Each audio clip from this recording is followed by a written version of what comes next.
ക്രൈസ്തവരുടെ വിഷയങ്ങളിൽ സ്ഥിരമായി ഇടപെടുന്ന ഒരു നേതാവാണ് ഇപ്പോൾ ബി ജെ പിയിലുള്ള പി സി ജോർജ്. പക്ഷേ കന്യാസ്ത്രീകളുടെ വിഷയവുമായി ബന്ധപ്പെട്ട് പി സി ജോർജിന് അങ്ങനെ പൊതു ഇടങ്ങളിലൊന്നും കാണാനില്ലല്ലോ. അദ്ദേഹം എന്താണ് മൗനം ഭജിച്ചിരിക്കുന്നത്?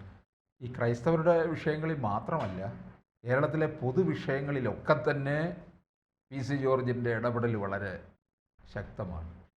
അപ്പം ജനങ്ങൾ അതിനെ ഗൗരവത്തിലും എടുക്കും, ചിലത് വളരെ രസകരമായിട്ടൊക്കെ എടുക്കാറുണ്ട്. എന്തായാലും ഒരു നിറഞ്ഞു നിന്ന ഒരു വ്യക്തിത്വമാണ് അദ്ദേഹം. വാതുറന്ന കേസാണ്. അതെ അതെ.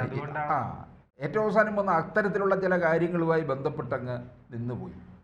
പക്ഷേ ഇപ്പം ചിത്രത്തിൽ തെളിഞ്ഞു നിൽക്കുന്നത് പി സിയുടെ മകൻ ഷോൺ ജോർജാണ്.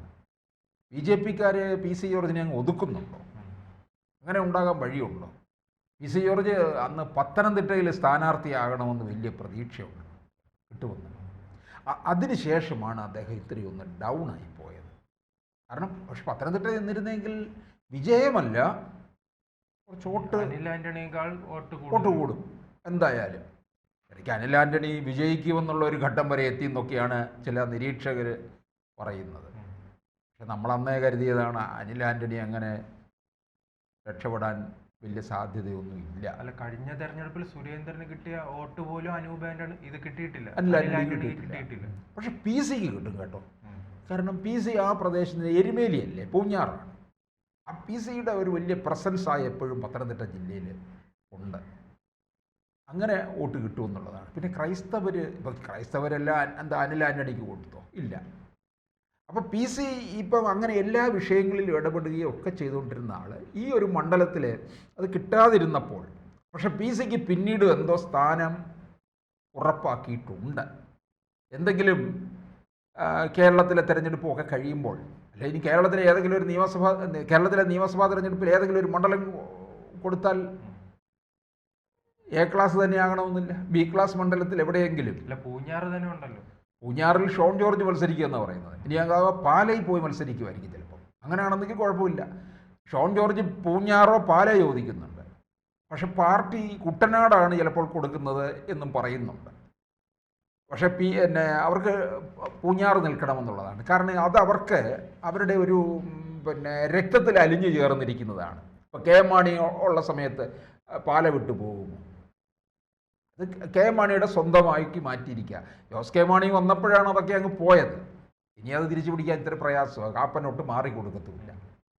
അപ്പോൾ പി സി ജോർജ് എന്തിലും ഒക്കെ ഇടപെടുന്ന ഒരു സ്വഭാവം, പ്രത്യേകിച്ച് ഇപ്പം ഈ വിഷയത്തിൽ ഇതിൻ്റെ ശരിക്കും പറഞ്ഞു കഴിഞ്ഞാൽ ബി ജെ പിക്ക് ഈ വിഷയത്തിലൂടെ, ഛത്തീസ്ഗഡ് വിഷയത്തിൽ, കന്യാസ്ത്രീ വിഷയത്തിൽ ബി ജെ പിയുടെ ഫേസിന് കോട്ടം ഉണ്ടാക്കിയിട്ടുണ്ടെങ്കിൽ അത് മാറ്റിയെടുക്കാൻ പറ്റിയ ആൾ പി സി ജോർജാണ്.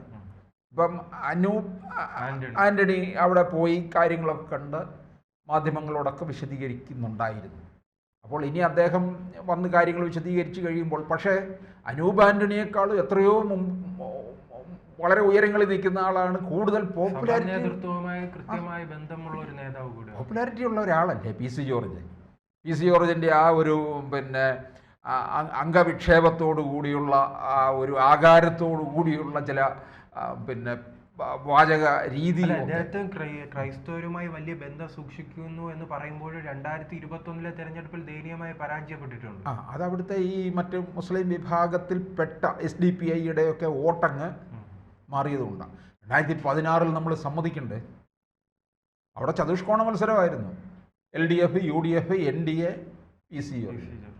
പി സി ജോർജിന് അന്ന് ചതുഷ്കോണ മത്സരമെന്ന് വിജയിച്ചു എന്ന് മാത്രമല്ല 26,000 വോട്ടിൻ്റെ ഭൂരിപക്ഷം.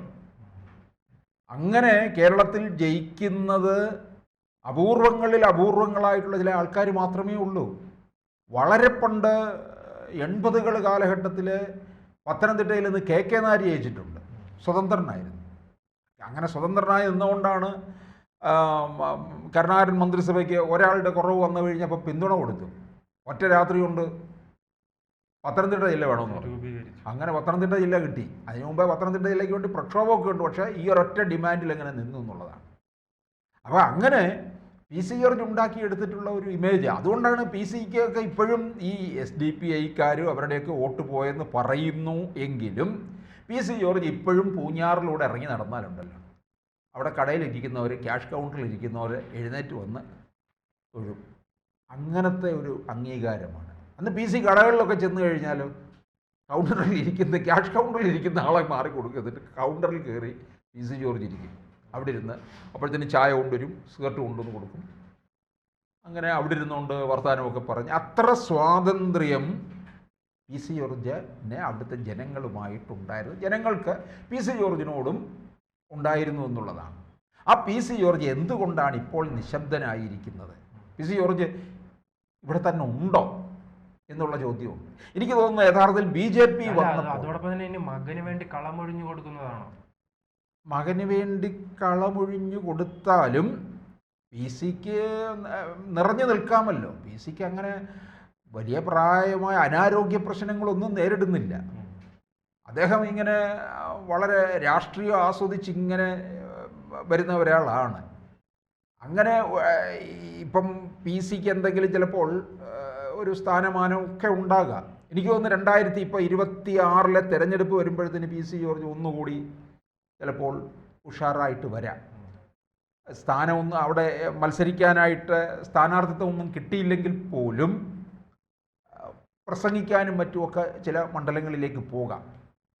ബി ജെ പിയെ സംബന്ധിച്ചിടത്തോളം ക്രൈസ്തവ മുഖം അവർക്ക് ആവശ്യമാണ്. കാരണം വോട്ട് കൂടുതൽ സമാഹരിക്കാൻ ഈ മുൻനിരയിൽ ഇവരെയൊക്കെ നിർത്തും. അപ്പോൾ തന്നെ ബി ജെ പിയിലുള്ള ക്രൈസ്തവ മുഖം എന്ന് പറയുന്ന പി സി ജോർജ്, ഷോൺ ജോർജ്, ജേക്കബ് തോമസ് പഴയ റിട്ടയർഡ് IPS, ജോർജ് കുര്യൻ, അനിൽ ആന്റണി, അൽഫോൺസ് കണ്ണന്താനം, അനൂപ് ആന്റണി, ഇവരൊക്കെ ക്രൈസ്തവ മുഖങ്ങളാണ്. അനൂപ് ആന്റണിയെ നമ്മൾ ഈ പോപ്പുലാരിറ്റി ഒരുപക്ഷെ ആയിട്ടില്ല, ആയി വരുന്നു അല്ലേ, ഏകദേശം ഉണ്ട്. പക്ഷേ P C George, Jacob Thomas, ഇവരെയൊക്കെ ശരിക്കും പറഞ്ഞാൽ ബി ജെ പി ഉപയോഗിക്കണം ഈ ക്രൈസ്തവരുടെ ഇടയിലേക്ക്. ഇപ്പം ഷോൺ ജോർജ് നന്നായിട്ട് അത് കൃത്യം ചെയ്തു. അല്ല, ഇത് കൃത്യമായി പറഞ്ഞ ശശി തരൂരാണ് അല്ലേ, കേരളത്തിലെ കോൺഗ്രസ്സുകാർ എന്നെ ഉപയോഗിക്കണമെന്ന്. അതുപോലെ തന്നെ പി സി ജോർജിനെയും ഇത്തരം ക്രൈസ്തവ മുഖങ്ങളെ ബി ജെ പി കൃത്യമായി കേരളത്തിൽ ഉപയോഗിക്കുന്നില്ല. ഉപയോഗിച്ചു കഴിഞ്ഞാൽ ഇപ്പം ഞാൻ ചോദിച്ചത് ഇങ്ങനെയുള്ള ഈ ഛത്തീസ്ഗഡിലെ ഈ വിഷയങ്ങളൊക്കെ തന്നെ അതിജീവിക്കാനായിട്ട് കഴിയുമെന്നുള്ളതാണ്. ഇപ്പോൾ അനൂപ് ആന്റണി അവിടെ പോയിട്ടുണ്ട്, ശരി. പി സി ജോർജ് ഇവിടെ ഇരുന്ന് തന്നെ കാര്യങ്ങൾ മനസ്സിലാക്കി വിശദീകരിക്കാമല്ലോ. വഖഫ് ഭേദഗതി ബില്ലും മുനമ്പം വിഷയത്തിലും ഷോൺ ജോർജ് കാര്യങ്ങൾ വിശദീകരിച്ചു കൊടുത്തില്ലേ സഭയ്ക്ക്? അതുപോലെ പി സി ജോർജിനും അല്ലെങ്കിൽ മറ്റിവർക്കൊക്കെ തന്നെ കാര്യങ്ങൾ വിശദീകരിക്കണം.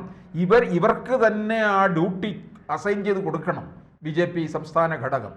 അങ്ങനെ വരുമ്പോൾ, കാരണം 2 തെരഞ്ഞെടുപ്പ് അടുത്തെത്തി നിൽക്കുകയാണ്, ഈ അവസരത്തിൽ ബി ജെ പി പിന്നെ കൂടുതൽ കള ഒരുങ്ങുന്നു എന്നൊക്കെ പറഞ്ഞ് നമ്മൾ പല വാർത്തകളും പറഞ്ഞിട്ടുള്ളതാണ്. അപ്പോൾ അത് ആ വന്ന ആ ഒരു പുള്ളിങ് കുറയാൻ പാടില്ല. ഇപ്പോൾ തന്നെ നിയമസഭാ തെരഞ്ഞെടുപ്പിനുള്ള ഒരുക്കങ്ങൾ ആരംഭിച്ചിരിക്കുകയാണ്. അതിനു മുമ്പ് തന്നെ പഞ്ചായത്ത് തെരഞ്ഞെടുപ്പ്, മിഷൻ 100 എന്നൊക്കെ പറഞ്ഞവരെ തയ്യാറെടുത്ത് നിൽക്കുകയാണ്. അപ്പോൾ അത് പോകാതിരിക്കണമെന്നുണ്ടെങ്കിൽ ഈ ക്രൈസ്തവ മുഖങ്ങളെ മുമ്പിലേക്ക് കൊണ്ടുവരികയാണ് വേണ്ടത്. പി സി ജോർജ് എവിടെ പോയിരുന്നാലും അദ്ദേഹത്തെ കൊണ്ടുവരേണ്ടിയിരിക്കുന്നു. പി സി ജോർജിന് അങ്ങനെ ഒളിച്ചോടാൻ പറ്റില്ല.